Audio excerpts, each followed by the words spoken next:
Gaza पर कहर बरसा रहा है इजरायल। हवाई हमले में मारे गए 90 फलस्तीनी, एक ही परिवार के 76 लोगों की मौत। दोस्तों, शुक्रवार को हवाई हमलों में 2 मकान नेस्तनाबूद कर दिए गए, जिनमें से एक गाजा सिटी में और दूसरा नुसरत के शहरी क्षेत्र में था। गाजा के नागरिक सुरक्षा विभाग के प्रवक्ता महमूद बासर ने कहा, रफ़ाह गाजा पट्टी इजरायली सेना की ओर से गाजा में 2 मकानों पर किए गए हवाई हमले में एक ही परिवार के 76 सदस्य समेत 90 से अधिक फलस्तीनी मारे गए हैं। राहत एवं बचाव अभियान से जुड़े अधिकारियों ने शनिवार को यह जानकारी दी।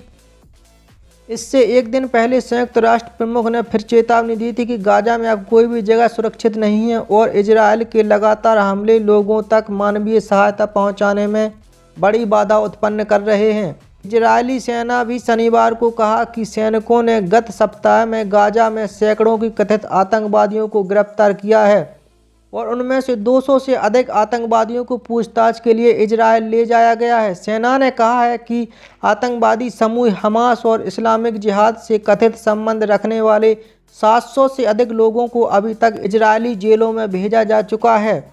चरमपंथी समूह हमास को खत्म करने के लिए गाजा में इजरायल की ओर से शुरू किए गए युद्ध में अब तक 20,000 से अधिक फलस्तीनी नागरिकों की मौत हो चुकी है।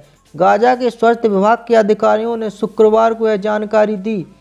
शुक्रवार को हवाई हमलों में 2 मकान नेस्तनाबूद कर दिए गए, जिनमें से एक गाजा सिटी में और दूसरा नुसरत के शहरी क्षेत्र में था। गाजा के नागरिक सुरक्षा विभाग के प्रवक्ता महमूद बासर ने कहा कि गाजा सिटी में हुए हमले में अल मुगराबी परिवार के 76 सदस्य मारे गए।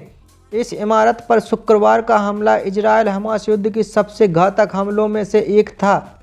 महमूद बासर ने इस हमले में मारे गए लोगों के नामों की एक आंशिक सूची प्रदान की, जिसमें अल मुगराबी परिवार के 16 घरों के मुखिया भी शामिल हैं। मृतकों में महिलाएं और बच्चे भी शामिल हैं। मृतकों में संयुक्त राष्ट्र विकास कार्यक्रम के एक अनुभवी कर्मचारी साम अल मुगराबी, उनकी पत्नी और उनके 5 बच्चे शामिल हैं। बाद में शुक्रवार को नुसरत में स्थानीय टीवी पत्रकार मोहम्मद खलीफा के मकान पर हवाई हमला किया, जिसमें उनकी और कम से कम 14 अन्य लोगों की मौत हो गई। नज़दीकी अल अक्सा अस्पताल के अधिकारियों ने यह जानकारी दी। इसी बीच इजरायल ने गाजा में हमले और तेज कर दिए तथा लाखों लोगों को अपना घर छोड़कर सुरक्षित जगह पर जाने के लिए कहा गया है। गाजा में होने वाली मौतें युद्ध से पहले की इस क्षेत्र की आबादी का लगभग 1% है। इजरायल का हवाई और ज़मीनी आक्रमण हाल के इतिहास में सबसे विनाशकारी अभियानों में से एक रहा है, जिसके परिणाम स्वरूप गाजा की 23 लाख की आबादी में से 85% लोगों को सुरक्षित स्थानों पर शरण लेने के लिए मजबूर होना पड़ा है। संयुक्त राष्ट्र और अन्य एजेंसियों की ओर से बृहस्पतिवार को जारी की गई एक रिपोर्ट के अनुसार गाजा में 5 लाख अधिक लोगों को भुखमरी का सामना करना पड़ रहा है।